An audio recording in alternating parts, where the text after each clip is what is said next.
वजीर आजम नरेंद्र मोदी राहत और बाज़ाबातकारी के कामों का जायजा लेने के लिए आज जाएंगे केरल के वायनाड। लैंडस्लाइडिंग से मुतासरा इलाके का फिजाई सर्वे करने के साथ साथ बहाली के कामों का भी करेंगे मुआयना।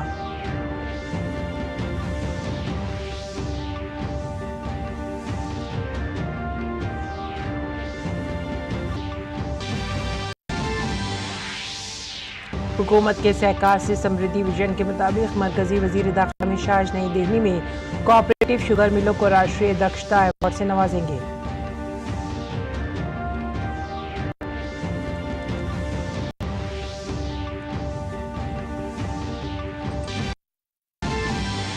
सदर जमहूरियत द्रौपदी मुर्मू न्यूजीलैंड के कामयाब दौरे के बाद तिमोर लेस्टे के दारुल हुकूमत दिल्ली पहुंची। तिमोर लेस्टे के सदर और वजीर आजम से दो तरफा करेंगी मीटिंग।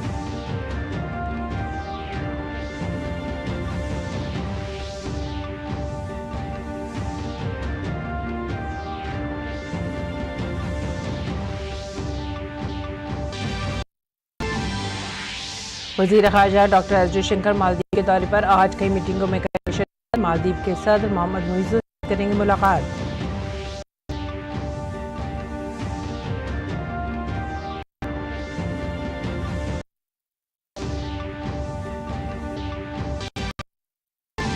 ब्राजील में तैयारा हादसे का हुआ शिकार। 61 मुसाफिरों को ले जाने वाला तैयारा अचानक जमीन पर गिरकर हुआ तबाह। तमाम मुसाफिरों की हुई मौत। सदर लोला डी सिल्वा ने किया 3 रोज कौमी शोक का ऐलान।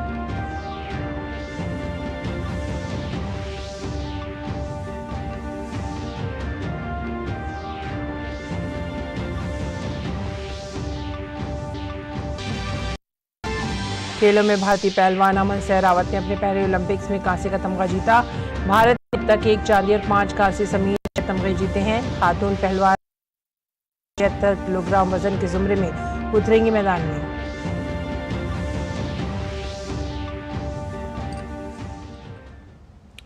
आदाब नाजरीन, उर्दू खबरों में आप सभी का खैर मकदम है। नजर डालते हैं इस वक्त की खास खबरों पर। वजीर आजम नरेंद्र मोदी आज केरल के वायनाड बातकारी के कामों का जायजा लेंगे। वह कन्नौर भी जाएंगे और वहां से वायनाड की लैंडस्लाइड से मुतासरा इलाके का फिजाई सर्वे भी करेंगे। पीएम मोदी आफतज़दा इलाकों का दौरा करेंगे। वहां उन्हें लोगों को महफूज तरीके से निकालने की कोशिश के बारे में मालूमात दी जाएंगी। पीएम मोदी जारी बाज़ाबातकारी के कामों का जायजा लेने के लिए रिलीफ कैंप का दौरा करेंगे और फिर अस्पताल का दौरा करेंगे और आफत से जाने वालों से बातचीत भी करेंगे। उसके बाद वजीर आजम एक जायजा मीटिंग करेंगे जिसमें उन्हें वाक़या और इमदादी कार्रवाई के बारे में तफसीली मालूमात दी जाएंगी।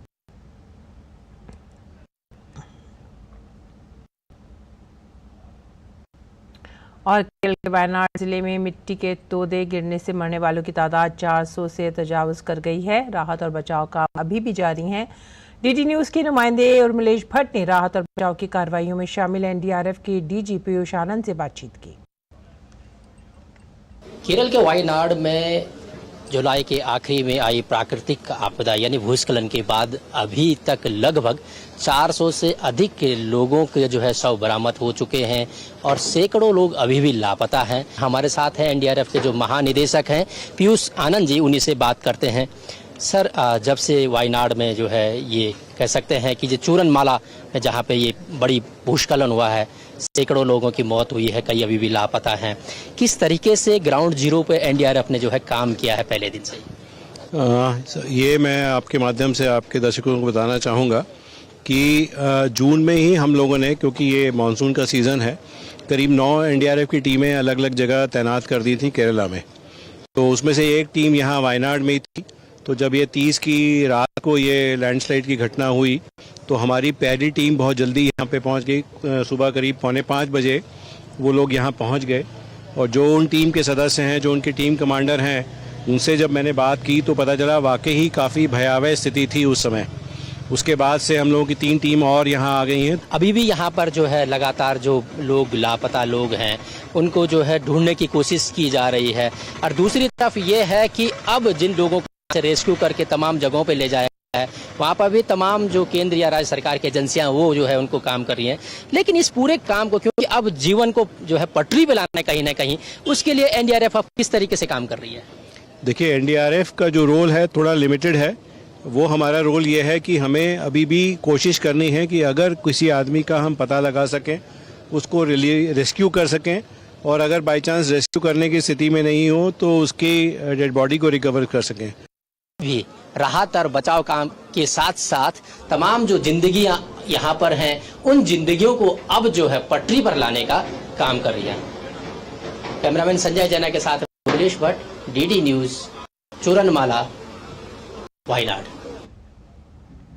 यौम आज़ादी के जश्न से कबल मुल्क भर में हर घर तिरंगा मुहिम पूरे जोर शोर से जारी है। इस मौके पर वजीर आज़म मोदी ने हर भारतीय शहरी से हर घर तिरंगा मुहिम में शामिल होने की अपील की। आज़ादी के अजीम त्यौहार को और भी खास बनाने के लिए मरकजी हुकूमत ने जुमे से मुल्क भर में हर घर में तिरंगा मुहिम शुरू की है। ये मुहिम 15 अगस्त तक चलेगी।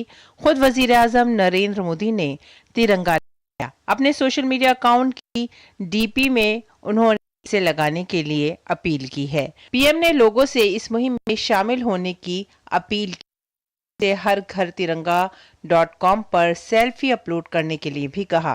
पीएम मोदी की अपील से हौसला अफजाई हासिल करते हुए वजीर दाखिला अमित शाह, बीजेपी सदर जेपी नड्डा, वजीर खारजा एस जयशंकर और मरकजी वजीर ज़राअत शिवराज सिंह चौहान समेत कई लीडरों ने लोगों से अपील की है कि वो अपना डीपी बदल तिरंगा पहनकर इस मुहिम में शामिल हों। इसके साथ ही मरकजी हुकूमत ने रियासत को कौमी और तिरंगे के बारे में लोगों में बेदारी फैलाने और लोगों को तिरंगे से जोड़ने से मुतालिक सरगर्मियां करने की भी हिदायत दी है। इस सिलसिले में मणिपुर, उत्तर प्रदेश, महाराष्ट्र, हरियाणा और राजस्थान में हर घर तिरंगा मुहिम की गूंज दिखाई दे रही है। महाराष्ट्र में वजीर आला एकनाथ शिंदे ने हर घर पर तिरंगा मुहिम का आगाज किया। मुंबई के अगस्त क्रांति मैदान में इस मुहिम में लोगों की बड़ी तादाद ने जोश खरोश से हिस्सा लिया। इस मौके पर शिंदे काबीना के कई साथी भी नजर आए। आदरणीय प्रधानमंत्री नरेंद्र मोदी जी और हमारे गृह मंत्री अमित शाह जी, इनकी संकल्पना से हर घर तिरंगा ये अभियान शुरू हो गया। आज ये अभियान इतना बड़ा हो गया है कि ये एक क्या कहते हैं क्रांति के रूप में हम देख रहे हैं और ये तिरंगा झंडा हर एक के हाथ में हम देख रहे हैं। इस तरह मणिपुर के सेनापति में जिला इंतजामिया ने एस्ट्रो ट्रफ ग्राउंड में तिरंगा यात्रा, तिरंगा अहद और तिरंगा कैनवस शुरू किया। इसमें 300 से ज्यादा लोगों ने हिस्सा लिया और तिरंगा परचम लहराने और हिंदुस्तान की तरक्की में अपनी शिरकत डालने का अहद किया। उत्तर प्रदेश के मथुरा में भी हर घर में तिरंगा मुहिम की अनोखी झलक देखने को मिल रही है। मथुरा वृंदावन म्युनिसिपल कॉर्पोरेशन के म्युनिसिपल कमिश्नर शशांक चौधरी के मुताबिक यहाँ की खवातीन ने 2000 तिरंगे तैयार किए हैं। इसकी वजह से एक तरफ खवातीन रोजगार के मौके पैदा करके खुद इन्हिसार हो रही हैं, तो दूसरी तरफ लोग उनसे तिरंगा खरीद कर अपने घरों और इदारों पर लहरा रहे हैं। मुल्क के कोने कोने में तिरंगा मुहिम को लेकर काफी जोश खरोश का माहौल है। राजस्थान, हरियाणा और छत्तीसगढ़ में लोग काफी पुरजोश नजर आ रहे हैं, मुहिम में बढ़ चढ़कर शामिल हो रहे हैं। इसके तहत पुलिस एहलकार और अफसरान ने राजस्थान के झुंझुनू में पुलिस लाइन से शोहदा की यादगार तक तिरंगा रैली भी निकाली। तकरीबन 2 किलोमीटर की तिरंगा रैली में पुलिस एहलकारों और अफसरान हाथों में तिरंगा लेकर और भारत मां की जय के नारे बुलंद करते हुए शहीद मेमोरियल पहुंचे। छत्तीसगढ़ के नायब वजीर आला अरुण साव ने इस मुहिम को मादर वतन की इज्जत के लिए वक्फ करार दिया।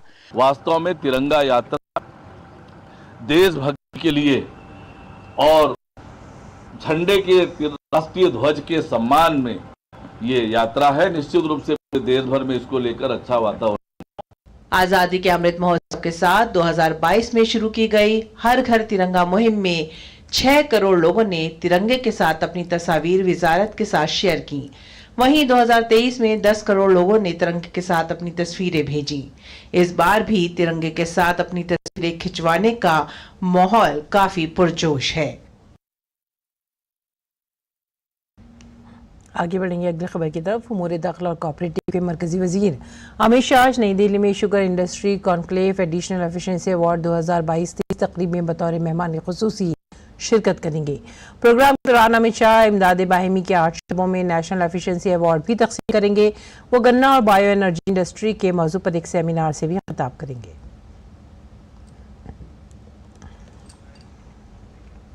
सदर जमहूरियत द्रौपदी मुर्मू तिमोर लेस्ते के सरकारी दौरे पर हैं। आज उन्हें दारुल हुकूमत में गार्ड ऑफ ऑनर दिया गया। सदर मुर्मू के सदर होजे रामोस होर्ता और वजीर आजम के साथ 2 तरफा मीटिंग भी करेंगी। आपको बताते चलें कि 2004 में बाज़ाब्ता सिफारती ताल्लुकात के क़याम के बाद तैमूर लिस्टिक के ये भारत के सरबराह का पहला दौरा है। दौरे के दौरान IT, डिजिटलाइजेशन, सेहत की देखभाल, ज़राअत और सलाहियत साजी जैसे शोबों में दो तरफा ताउन पर तबादला ख्याल किया जाएगा। ये दौरा इस साल जनवरी में सदर होजे के वाइब्रेंट गुजरात समिट के 7 माह बाद मुनक्किद हुआ है।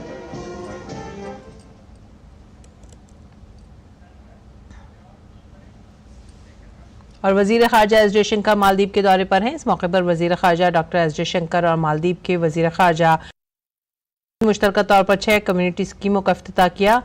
में दिमागी सेहत, थेरेपी और खुसूसी तालीम से मुताल्लिक हैं। National payment corporation of India और मालदीव की इक़्तिसादी तरक्की और तिजारत की वजारत के दरमियान डिजिटल से मुताल्लिक एक माहिदे पर भी दस्तखत किए गए हैं। वजीर खारजा डॉक्टर जयशंकर के साथ भारत की शराकतदारी एक दूसरे के मफाद के मिलकर काम करने की मजबूत ख्वाहिश पर मबनी है। उन्होंने इस बात पर भी जोर दिया कि माली के साथ ताल्लुकात भारत की पड़ोसी सबसे पहले पॉलिसी की बुनियादों में एक है। जम्मू कश्मीर में होने वाले असेंबली इंतखाबात की तैयारियों के सिलसिले में इलेक्शन कमीशन की टीम जम्मू कश्मीर के 2 रोज़ा दौरे पर है। Chief election commissioner Rajiv Kumar ने जम्मू कश्मीर में सिक्योरिटी की सूरत हाल और इंतखाबात की तैयारियों के बारे में जानकारी दी। उन्होंने कहा कि अब वक्त आ गया है कि जमहूरियत को आगे बढ़ाया जाए और इंतखाबात कराए जाएं। हम जल्द अज जल्द इंतखाबात कराने के लिए पुरअज़्म हैं। उन्होंने कहा कि उन्हें यकीन है कि जम्मू कश्मीर के अवाम तकरीबकारों को मुंहतोड़ जवाब देंगे। सबसे मुलाकात हुई थी, हमने सबका फीडबैक लिया था। उस समय के बाद लोकसभा के चुनाव अब संपन्न हो चुके हैं। उसके तुरंत बाद अमरनाथ जी की यात्रा चल रही थी और अभी खत्म नहीं हुई है। उससे पहले हम लोग फिर से आपके पास वापिस हैं ये जानने के लिए कि अब JNK का चुनाव कब कराया जाना चाहिए। फ्रेंड्स, जनरल इलेक्शन में पार्लियामेंट के अमन की जो दास्तां यहां आप सब लोगों ने मिलकर बयां की है, लंबी लंबी कतारें में जो जमहूरियत को आगे बढ़ाने के जो ख्वाब आपने देखे और हम सबको दिखाए हैं पूरी दुनिया को, उनको चुनावों के जरिए आपको अपनी चुनी हुई सरकार देकर अब आगे बढ़ाने का समय आ गया है। Chief election commissioner Rajiv Kumar ने कहा कि 1 जुलाई 2024 तक 18 साल की उम्र मुकम्मल करने वाले शहरी अब वोटर बन सकते हैं और वो वोट डाल सकते हैं और वोटर लिस्ट 20 अगस्त तक जारी की जाएगी। अगले चुनाव भी असेंबली के जल्द से जल्द कराए जाएं। सभी पार्टीज का कहना था कि JNK में अवाम द्वारा चुने हुए पब्लिक रिप्रेजेंटेटिव्स हों जिनका लोगों के साथ बेटर कनेक्ट हो, ताकि लोगों की जमहूरियत आगे बढ़ सके और लोग अपनी सरकार अपने हिसाब से चुन सकें। तो उनका सबका कहना था कि चुनाव जल्दी कराए जाएं। मोर और लेस सभी पार्टी का यह भी कहना था, एक आध को छोड़कर, कि लेवल प्लेइंग फील्ड एस्टेब्लिश की जाए। ऐसा ना हो कि किसी को प्रदर्शन की या रैली की या कुछ और चीजों की परमिशन ना मिले, कुछ को ज्यादा मिले, इस तरह का ना हो। सबको बराबरी की भागीदारी के साथ जब भी चुनाव हो लेवल प्लेइंग फील्ड एस्टेब्लिश हो। एक और भी मांग सबकी थी कि कुछ सिक्योरिटी का लोगों पॉलिटिकल फंक्शनरीज का रिव्यू हुआ था स्टेट में, उसमें कुछ लोगों की सिक्योरिटी डाउनग्रेड हुई, कुछ लोगों की सिक्योरिटी नहीं मिली, कुछ को ज्यादा मिली, कुछ को कम मिली। तो उनका परसेप्शन ये था कि सबको बराबर मिलनी चाहिए। जम्मू कश्मीर में जल्दी असेंबली इंतखाबात होने जा रहे हैं और ये इत्तला इलेक्शन कमीशन ने दी है। इस इत्तला के बाद जम्मू कश्मीर के लोगों में खुशी की लहर दौड़ गई। इलेक्शन कमीशन ने अनाउंस किया है कि कुछ भी हो जाए इलेक्शन तो ज़रूर होंगे, तो इस बात से हम बहुत ज़्यादा खुश हैं। हम भी यही चाहते हैं एज ए यूथ कि जल्द से जल्द इलेक्शन हो, यहाँ पे सरकार आए और हमारी डेवलपमेंट अच्छे से हो। इस बात से हम बहुत ज़्यादा खुश हैं। इलेक्शन कमिश्नर ने जो ये घोषणा की है इलेक्शन की, स्टेट में जो इलेक्शन हो रहे हैं, ये सुन के हमें बड़ी खुशी हुई है कि जल्दी से जल्दी यहाँ पे गवर्नमेंट बहाल होनी चाहिए, सरकार बननी चाहिए, जिससे आम आदमी के मसूदात हल हो सकें, जो डेमोक्रेसी सरकार बने। बहुत ही खुश हैं कि हमारी अब बिना किसी बाधा के अब हमारे यहाँ पे जम्मू कश्मीर में इलेक्शंस होंगे। आज हमें बहुत अच्छी खुशी हुई है कि हमारे जम्मू कश्मीर में इलेक्शन हो रही है और जल्दी से जल्दी हम यही दुआ करते हैं ऊपर वाले से कि जल्दी से जल्दी इलेक्शन हो और हमारा फ्यूचर थोड़ा संभले। आज इलेक्शन कमीशन जम्मू आए श्रीनगर से होके और आज हमें बड़ी खुशी हो रही है कि उन्होंने इलेक्शन अनाउंस कर दिए हैं। हम बहुत गदगद हैं कि इससे आम जनता को आने वाले समय में बहुत फ़ायदा मिलेगा। इलेक्शंस का डिक्लेयर किया गया कि जम्मू कश्मीर में इस साल जल्दी से जल्द इलेक्शन होने वाले हैं। हमें भी एज ए आर्टिस्ट मैं ये कहूँगा कि बहुत खुशी की बात हो रही है कि सिविल गवर्नमेंट में हम जाके बहुत सारे काम निकलवा सकते हैं और मैं बहुत ही आज प्रसन्नता व्यक्त करता हूं कि आज आखिरकार हमारे इलेक्शन कमिश्नर ने इलेक्शंस का ऐलान कर ही दिया। बहुत बहुत शुभकामनाएं। अगली खबर, जवाहर नवोदय विद्यालय में सेशन 2025-26 के लिए छठी जमात के दाखिले का अमल शुरू कर दिया गया है। दाखिला इम्तहान 2 मराहिल में मुनक़िद किया जाएगा। मौसम गर्मा के लिए दाखिला इम्तहान 18 जनवरी 2025 को और मौसम सरमा के लिए 12 अप्रैल 2025 को मुनक़िद किया जाएगा। ऑनलाइन दरख्वास्त के लिए पोर्टल शुरू कर दिया गया है। उम्मीदवार वेबसाइट www.navodaya.gov.in पर ऑनलाइन तरीक़ाकार से दरख्वास्त दाखिल कर सकते हैं। दाखिला इम्तहान 2025 के लिए ऑनलाइन दरख्वास्त भरने की तारीख 16 सितंबर 2004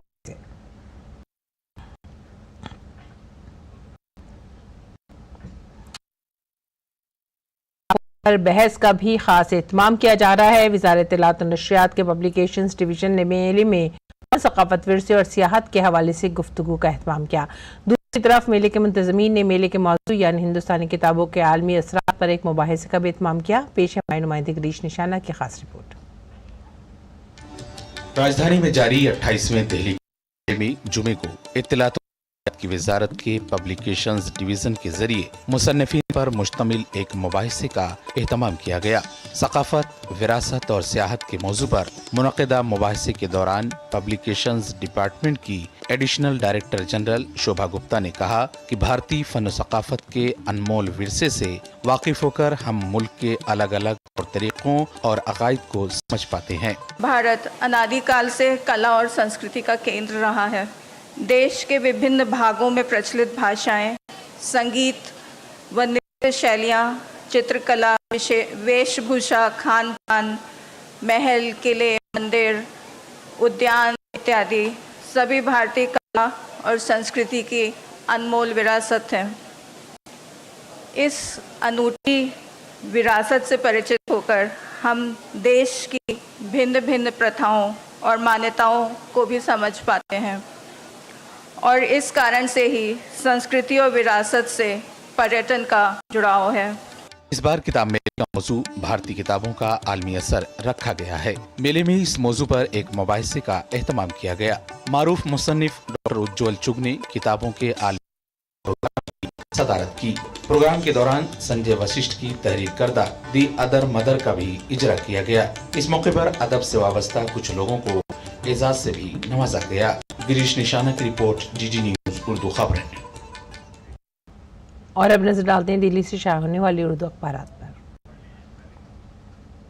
और जो सबसे पहली खबर उर्दू अखबार से हम ले रहे हैं वो है रोजनामा राष्ट्रीय सहारा से। ये वक्फ तरमीमी बिल से मुतालिक है। इस पर 13 रुकन का पार्लिमानी कमेटी तश्कील दी जा रही है।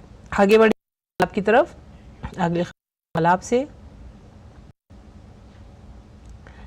पीजी इम्तिहान मुलतवी करने की अर्जी मुस्तरद कर दी गई है। सुप्रीम कोर्ट ने कुछ अमली मामलात का हवाला देते हुए मेडिकल पोस्ट ग्रेजुएट कोर्स में दाखिले के लिए ये अर्जी जो दाखिल की गई थी मुस्तरद कर दिया है। आगे बढ़ेंगे तरफ। सुप्रीम कोर्ट ने हिजाब पर पाबंदी के फैसले पर रोक लगा दी है। कॉलेज इंतजामिया को सरजनिश की है। मुंबई के प्राइवेट कॉलेज के नए ज़ाब्ते पर बरहमी का इजहार। और इसके बाद की खबर हमारे समाज से, वजीर आजम ने नीरज चोपड़ा को फ़ोन करके मुबारकबाद दी। और ओलंपिक्स में चांदी का तमगा हासिल करने वाली नीरज चोपड़ा को मुबारकबाद।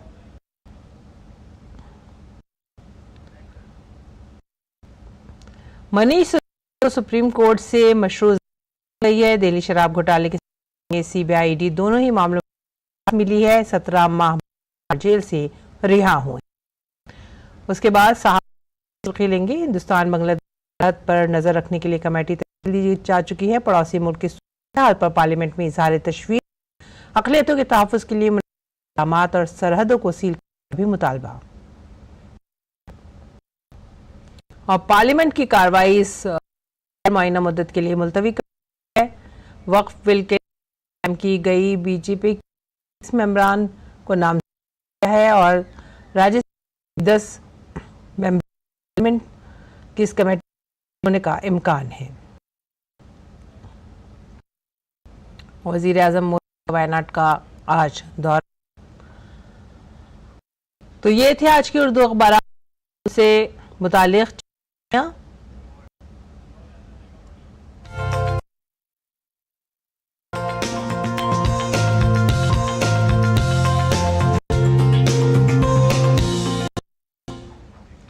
उर्दू अखबारात के मुख्तसर जायजे के बाद अब रुख करते आलमी खबरों का। ब्राज़ील के शहर साओ पाउलो में कल रात एक तैयारा गिरकर तबाह हो गया जिसमें 61 अफराद सवार थे। इस हादसे में तैयारे में सवार तमाम 57 मुसाफिर अमले के 4 अफराद हलाक हो गए। हुक्काम का कहना है कि तैयारा अचानक रिहायशी इलाके में गिरा जिससे मकानात को भी नुकसान पहुंचा है, ताहम वहां रहने वाले अफराद को कोई नुकसान नहीं पहुंचा। ब्राज़ील की मकामी एविएशन कंपनी के मुताबिक तैयारे ने सुबह पराना के कास्कोवेल से साओ पाउलो के बैनुल अक़वामी हवाई अड्डे के लिए उड़ान भरी थी। ब्राज़ील के सदर लोला डी सिल्वा ने हादसे पर गहरे दुख का इजहार करते हुए 3 रोज़ा कौमी शोक का ऐलान किया है। बात करेंगे बांग्लादेश की। बांग्लादेश में अबूरी हुकूमत कायम हो चुकी है, लेकिन इसके बावजूद मुल्क में अक़लियती बिरादरी खासतौर से हिंदुओं पर हमले बदस्तूर जारी हैं। इस मामले पर बांग्लादेश की साबिक़ वज़ीर आज़म के साहबजादे सजीव वाजिद का बयान सामने आया है जिसमें उन्होंने कहा है कि बांग्लादेश में अमन व अमान मुकम्मल तौर पर तबाह हो चुका है। उन्होंने कहा कि बांग्लादेश में रहने वाली अक़लियती बिरादरी पर हमले हो रहे हैं और बांग्लादेश में पुलिस जैसी कोई चीज़ बाकी नहीं रही है। Right now the situation is very bad. There is no law and order. Minorities are being attacked. It's the citizens themselves that are now have taken over to try to ensure law and order and providing security. Our Awami League, we have asked our Awami League members, especially the youth, to guard our own leaders, to try to guard the minorities. But of course, throughout the country, it's not possible throughout the country. The law enforcement agencies have quit. There is no police in Bangladesh right now. There is no one enforcing law and order in Bangladesh right now. Bangladesh की साबिक़ वज़ीर आज़म के साहबजादे सजीव वाजिद ने कहा है कि हम सब चाहते हैं कि बांग्लादेश में जल्द से जल्द जमहूरियत बहाल हो, लेकिन बांग्लादेश में सूरत हाल जो है वो मुकम्मल तौर पर गैर आइनी है। We all want a quick restoration of democracy. Of course, that is what we want. We want. Right now, we are in a completely unconstitutional situation. This government is completely unconstitutional. There is no provision for a selective government selected by a small minority, because even the demonstrators, what you're seeing, we have 170 million people in Bangladesh. 20,000, 50,000 protesters are a tiny fraction of the minority. No one has voted for this government. And so, whether they can restore law and order, well, it remains to be seen. They've only been in power for less than 24 hours. However, I doubt it. It's one thing to take over power in a coup. It's another thing to govern. They don't have the people's mandate. Who is going to listen to them?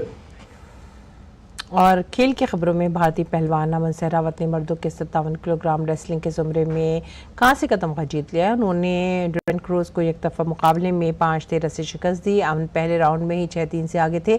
दूसरे round में अमन ने बर्तरी को मजीद आगे बढ़ाया और cruise को कोई मौका नहीं दिया। इस तरह अमन सहरावत जीत गए। अमन सहरावत अपने ओलंपिक्स में ही तमगा जीतने का कारनामा अंजाम दे चुके हैं। पेरिस ओलंपिक्स में भारत का ये 6ठा तमगा है। अब तक 1 चांदी और 5 कांसे के तमगे जीत लिए हैं। इस साल अमन ने भारत के तमगा जीतने वाले सबसे कम उम्र खिलाड़ी भी बन गए हैं। अमन सहरावत ओलंपिक्स में तमगा जीतने वाले 7वें पहलवान हैं और ये कुश्ती में भारत का 8वां तमगा है। वज़ीर आज़म नरेंद्र मोदी ने कांसे का तमगा जीतने पर अमन सहरावत को मुबारकबाद दी है। उन्होंने सोशल मीडिया प्लेटफॉर्म एक्स पर लिखा, हमारे पहलवानों का शुक्रिया जिनकी वजह से हमें फ़ख्र है। पेरिस ओलंपिक्स में मर्दों के फ्री स्टाइल 57 किलोग्राम ज़ुमरे में कांसे का तमगा जीतने पर अमन सहरावत को मुबारकबाद। उनकी मेहनत और अज़्म साफ नज़र आता है। पूरा मुल्क इस शानदार हुसूलियाबी का जश्न मना रहा है। और अब पेश है मौसम का हाल।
इसी के साथ ही आप हमारी पूरी टीम को दीजिए इजाज़त। आदाब।